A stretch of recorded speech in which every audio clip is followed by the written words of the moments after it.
দেশ জুড়ে সক্রিয় মৌসুমি লঘুচাপ।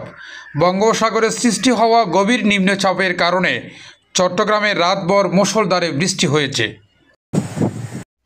আর এইদিকে ভারী বর্ষণের কারণে চট্টগ্রামের বাঁশখালীতে পাহাড়ি ঢল ও উচ্চ জোয়ারের পানিতে নিম্নাঞ্চল প্লাবিত হয়েছে।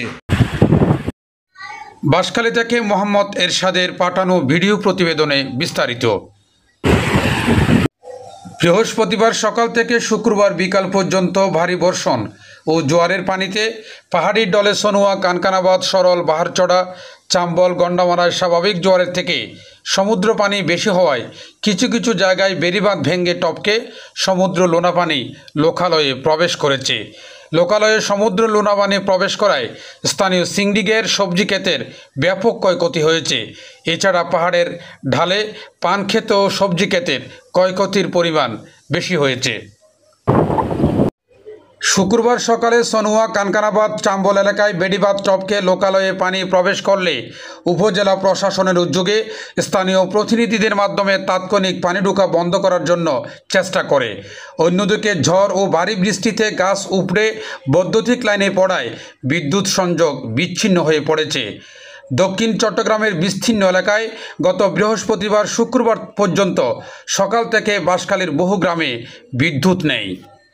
প্রতি বছরে লার পুড়িয়ে এগুলো ভারে ঘর বাড়ি ভাঙি টাঙি যাবে। তারপরে বর্ষাকালে কি বেরিবান দিব, তারপরে দেশের লক্কা। এখানে আমাদের বাচ্চারা ভিজে পানি ডুবলে লবণ পানি ওগুলো শ্বাসবাসেরও ক্ষতিগ্রস্ত হয়, ক্যাট পাথরেরও ক্ষতিগ্রস্ত হয়।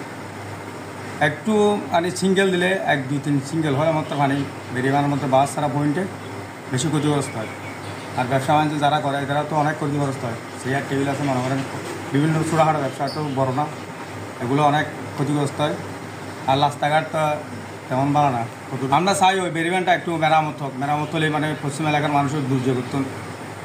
উপজেলা কৃষি কর্মকর্তারা জানান, বাঁশখালী উপজেলায় গ্রীষ্মকালীন শাকসবজি 3220 হেক্টরের মধ্যে দুর্যোগে আক্রান্ত হয়েছে ফসল 1550 হেক্টর। আউশ বীজতলায় 80 হেক্টরের মধ্যে দুর্যোগে আক্রান্ত হয়েছে 70 হেক্টর। গত 2 দিন ধরে ভারী বর্ষণ ও পাহাড়ের ঢলে এবং উচ্চ জোয়ারে বেশ কয়েকটি এলাকায় ক্ষয়ক্ষতি হয়েছে। ক্ষয়ক্ষতির হিসাব পেতে তাদের 2-1 দিন সময় লাগবে। বিভিন্ন ইউনিয়নে তাদের মাঠকর্মীরা কাজ করছেন বলে তারা নিশ্চিত করেছেন। কানকানাবাদ ইউনিয়ন পরিষদের ভারপ্রাপ্ত চেয়ারম্যান মোহাম্মদ শহীদুল ইসলাম শিকদার জানান, সকালে কানকানাবাদ পয়েন্ট ও কদম রসুল পয়েন্ট এলাকায় সমুদ্রের উচ্চ জোয়ারের ফলে বেড়িবাঁধ ডিঙ্গিয়ে লোকালয়ে পানি প্রবেশ করলে উপজেলা নির্বাহী কর্মকর্তার নির্দেশে তাৎক্ষণিক স্থানীয়দের নিয়ে পানি প্রবেশ বন্ধ করার চেষ্টা করি। বাঁশখালী উপজেলা সিপিবির রেডিও অপারেটর মিন্টু কান্তি দাস জানান, দেশের আবহাওয়ার অবস্থা খারাপ হওয়ায় বাঁশখালীর বিভিন্ন জায়গায় সিপিবির স্বেচ্ছাসেবকদের মাধ্যমে খোঁজ খবর নেওয়া হচ্ছে। পশ্চিম বাঁশখালীতে এই বেড়িবাঁধ, বাহারচড়া, রত্নপুর যে বাকি অংশ আছে বেড়িবাঁধের, এই বাকি অংশ পানিতে প্লাবিত হয়ে পশ্চিম দিকের পানি পূর্ব বেড়িবাঁধ দিকে পানি ঘোরে।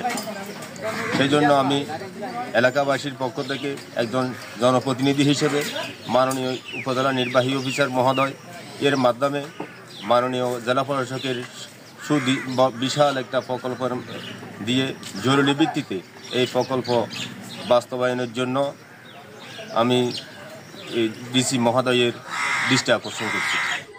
বাঁশখালী উপজেলা নির্বাহী কর্মকর্তা জামশুদুল আলম জানান, ভারী বর্ষণ ও পাহাড়ের ঢলে এবং সমুদ্রের জোয়ারের ফলে কোথাও তেমন কোনো ধরনের বড় ক্ষয়ক্ষতি হয়নি।